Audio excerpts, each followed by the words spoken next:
Donc je vais passer au pré-montage de la carte mère. Je prends ma carte mère, c'est très simple. Je vais commencer par installer les barrettes mémoire. Donc elles sont relativement bien emballées. Ça s'ouvre, voilà. Hop. Donc j'ai pris deux barrettes de 4 Go. Là il faut un petit peu de motivation pour les sortir. C'est toujours un emballage assez costaud. C'est parti. Donc il y a un détrompeur au milieu de la barrette pour ne pas se tromper de sens. C'est assez simple.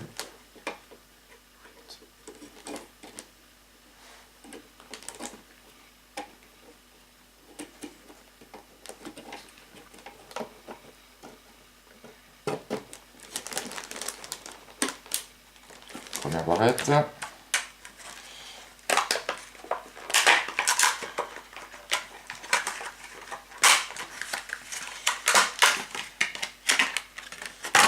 Deuxième barrette. Même principe.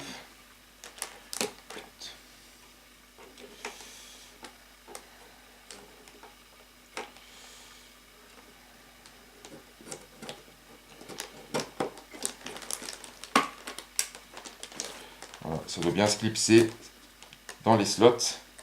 Donc moi j'ai deux slots gris clair, deux slots noirs. J'ai utilisé les deux slots gris clair. Ça a l'air de bien s'installer. Je vais donc passer maintenant à l'installation du processeur. Donc c'est un socket 1151. Je désenclenche avec, il y a une petite manette, le support du socket. Je retire le cache en plastique. Je sors le processeur de son carton. Bon, bon coup de cutter.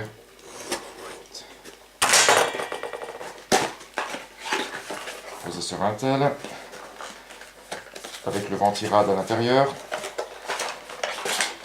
Donc c'est très simple. Ouverture du carton.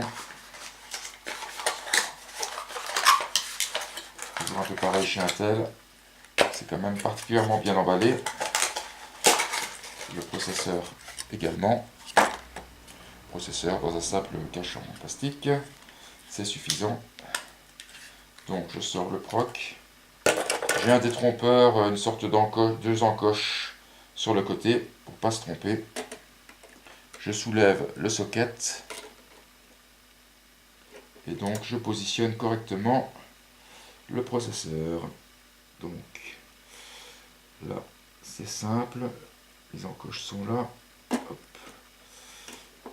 Je vais le positionner.